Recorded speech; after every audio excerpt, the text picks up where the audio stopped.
মানুষের হিংসা বিদ্বেষ থেকে বেঁচে থাকার কি কোনো দোয়া বা আমল আছে? মানুষের হিংসা বিদ্বেষের ক্ষতি থেকে বেঁচে থাকার জন্য আপনি সূরায়ে হাসাদ পড়বেন, সূরায়ে ফালাক পড়বেন। কুল আউযু বিরাব্বিল ফালাক মিন শাররি মা খালাক ওয়া মিন শাররি গাসিকিন ইযা ওয়াকাব ওয়া মিন শাররি নাফাসাতি ফিল উকাদ ওয়া মিন শাররি হাসিদিন ইযা হাসাদ। এই যে শেষ আয়াতে আল্লাহ রাব্বুল আলামিন বলেছেন ওয়া মিন শাররি হাসিদিন ইযা হাসাদ, হিংসুক যখন হিংসা করে তখন তার হিংসা থেকে আমি আপনার কাছে পানাহ চাই আল্লাহ। তো এই সূরাটি অর্থাৎ সূরা ফালাক এটি আপনি পড়লে ইনশাআল্লাহ হিংসুকের হিংসা থেকে আপনি আত্মরক্ষা করতে পারবেন। এর বাইরে সকাল সন্ধ্যার যে দোয়াগুলো আছে সেগুলো যদি আপনি পড়েন নিয়মিত ইনশাআল্লাহ রক্ষা কবচ দোয়াগুলোর মাধ্যমে আল্লাহ রাব্বুল আলামিন আপনাকে হিংসুকের হিংসা থেকে হেফাজতে করে রাখবেন এবং তার ক্ষয়ক্ষতি থেকে আল্লাহ তাআলা রক্ষা করবেন। তো সিজদার আয়াত পাঠ করে সিজদা না করে কি সামনে কোরআন পড়তে পারবো? উত্তর হলো তেলাওয়াতে সিজদা তেলাওয়াত করার পর সিজদার আয়াত সিজদার সাথে, সাথে দেওয়াটা আবশ্যক নয়। তবে সাথে, সাথে দেওয়াটা উত্তম। বিলম্ব না করে সাথে, সাথে দেওয়াটাই হলো মুস্তাহাব এবং ভালো। যদি কোনো কারণে আপনি তেলাওয়াত করে চলে যান, পরে দেন, তাতেও সিজদা আদায় হয়ে যাবে। একই আমল একাধিক নিয়তে করা যাবে কিনা? যেমন আইয়ামে বীজের রোজা রেখে মায়ের ইসারে সওয়াবেরও উদ্দেশ্য। একই আমল একাধিক নিয়তে করা যায় শর্ত সাপেক্ষে। বিশেষ করে একই ক্যাটাগরির আমল যখন হয় তখন করা যায়। যেমন আপনি শাওয়ালের ৬ রোজা রাখলেন সোমবার, বৃহস্পতিবার বা আইয়ামে বীজের দিনগুলোতে, তখন একই সাথে সোম, বৃহস্পতিবারের নিয়ত আবার শাওয়ালের নিয়ত আপনি করতে পারেন। কিন্তু যদি আপনি ফরজ রোজা এবং নফল রোজার নিয়ত একসাথে করেন তাহলে ২ টা আদায় হবে না, বা নফল রোজা এবং কাজা রোজার নিয়ত করেন তাহলে ২ টা আদায় হবে না একসাথে। কারণ ২ টা ২ ক্যাটাগরির জিনিস। নফল নামাজে উচ্চস্বরে কেরাত পড়া যাবে কিনা? রাতের নফল নামাজ যদি হয় তাহলে সেক্ষেত্রে আপনি সরবে উচ্চস্বরে কোরআন তেলাওয়াত করতে পারেন, কেরাত পড়তে পারেন। দিনের নফল নামাজ যদি হয় তাহলে সেক্ষেত্রে আপনাকে নীরবে তেলাওয়াত করতে হবে। এখানে আপনি সরবে বা উচ্চস্বরে তেলাওয়াত করবেন না। বিতির নামাজে ভুলে দোয়ায়ে কুনুত ছুটে গেলে করণীয় কি? উত্তর হলো বিতির নামাজে দোয়ায়ে কুনুত পড়া ফুকাহা হানাফির মতে ওয়াজিব। অতএব ভুলে যদি ছুটে যায় তাহলে সিজদা সাহু দিতে হবে।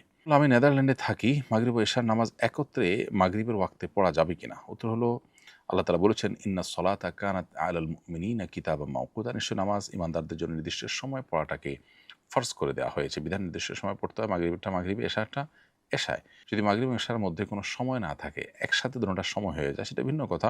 কোনো দেশে যদি এরকম অবস্থা থাকে যে ওয়াক্ত ২ ওয়াক্ত রাকাত নামাজ পড়ার কোনো ওয়াক্ত নাই তাহলে ভিন্ন কথা। কিন্তু যদি সামান্যতম ওয়াক্তও থাকে তাহলে ওয়াক্তেরটা ওয়াক্তের মধ্যেই আদায় করাটাই হলো নির্দেশিত। সুন্নত নামাজ পড়া অবস্থায় ফরজ শুরু হয়ে গেলে করণীয় কি? উত্তর হলো যে সুন্নত আপনি পড়ছেন, এর মধ্যে যদি ফরজ শুরু হয়ে যায় তাহলে সেক্ষেত্রে দ্রুততার সাথে সুন্নাত শেষ করে আপনি ফরজে শামিল হবেন। যদিও এক্ষেত্রে হাম্বলি ফকিগণ বা সৌদি আরবের উলামা ইকরামগণ বলেন যে না, নামাজ ছেড়ে দিয়ে আপনি জামাতে শামিল হবেন। অবশ্য তারাও বলেন একদম শেষের দিকে হলে নামাজ শেষ করে তারপর শামিল হওয়া, একদম শুরুর দিকে হলে ছেড়ে দিয়ে শামিল হতে তারা বলেন। তবে উলামা আহনাফ বলেন আল্লাহ তাআলা বলেছেন লা তুবতিলু আমালাকুম, তোমরা তোমাদের আমল বাতিল করে দিও না। এজন্য দ্রুততার সাথে শেষ করে হলো সেখানে গিয়ে শামিল হওয়া। আর প্রথমত উলামা ইকরামের বক্তব্য হলো ইদা উকিমাতিস সালাহ ফালা সালাতা ইল্লাল মাকতুবা, যখন নামাজের একামত হয় তখন ফরজ ছাড়া অন্য কোনো নামাজ চলে না। তো মতপার্থক্য থাকলেও বিশুদ্ধতর মত হলো যে নামাজ ভাঙবেন না, বরং দ্রুততার সাথে যতটুকু সম্ভব শেষ করে তারপর আপনি ফরজ নামাজে শামিল হবেন। তাছাড়া নামাজের নিয়ত করার আগে খেয়াল রাখতে হবে যে কতক্ষণ সময় আছে। যদি আপনি সেরকম খেয়াল রেখে নামাজে দাঁড়ান তাহলে সেক্ষেত্রে সামান্য ২-৪ সেকেন্ড আগপাস হতে পারে, যাতে কোনো অসুবিধা হবে না। এর বাইরে বড় কোনো গ্যাপ হওয়ার কথা নয় যদি আপনি খেয়াল রেখে নামাজ পড়েন। কোরআন তেলাওয়াতের আনন্দ পাই না, কি করলে তেলাওয়াতের আনন্দ পেতে পারি? প্রিয় দর্শক, কোরআনে কারিমের তেলাওয়াত করতে গিয়ে আমাদের ভালো লাগা কাজ করে না। এটি সন্দেহাতীতভাবে আমাদের ঈমানের দুর্বলতার একটি প্রমাণ। এটি দূর করবার জন্য প্রথমত নিজের ঈমানের প্রতি বিশেষ মনোযোগ দেয়া দরকার। আমাদের ঈমানের অপরিহার্য পাঠ বইটি বা এই জাতীয় আরও কোনো বই পড়ে ঈমান সম্পর্কিত ইলম অর্জন করা এবং আল্লাহর কুদরতগুলোর সাক্ষী হওয়া, সেগুলোকে গবেষণা করা দরকার।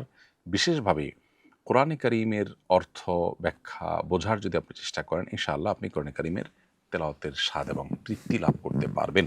মৌলিকভাবে ইবাদতের স্বাদ বা তৃপ্তি কমে যায় মানুষের গুনাহের ফলে। বিধায় গুনাহ থেকে বেঁচে থাকার চেষ্টাও আমাদের বিশেষভাবে করতে হবে এবং তৃপ্তি লাগুক বা না লাগুক নিজের মনের বিরুদ্ধে চলার মতো মানসিকতা আমাদের মধ্যে তৈরি করতে হবে। আমার মন কোনো কিছু পছন্দ করলে আমি করব, ভালো না লাগলে আমি করব না। এটা হলো প্রবৃত্তির পূজা, এটা আল্লাহর গোলামি বা দাসত্ব হয় না। একজন মানুষ নিজের প্রবৃত্তির পূজা করে সে কখনো দুনিয়া বা আখেরাত কোথাও সে সুখী হতে পারে না।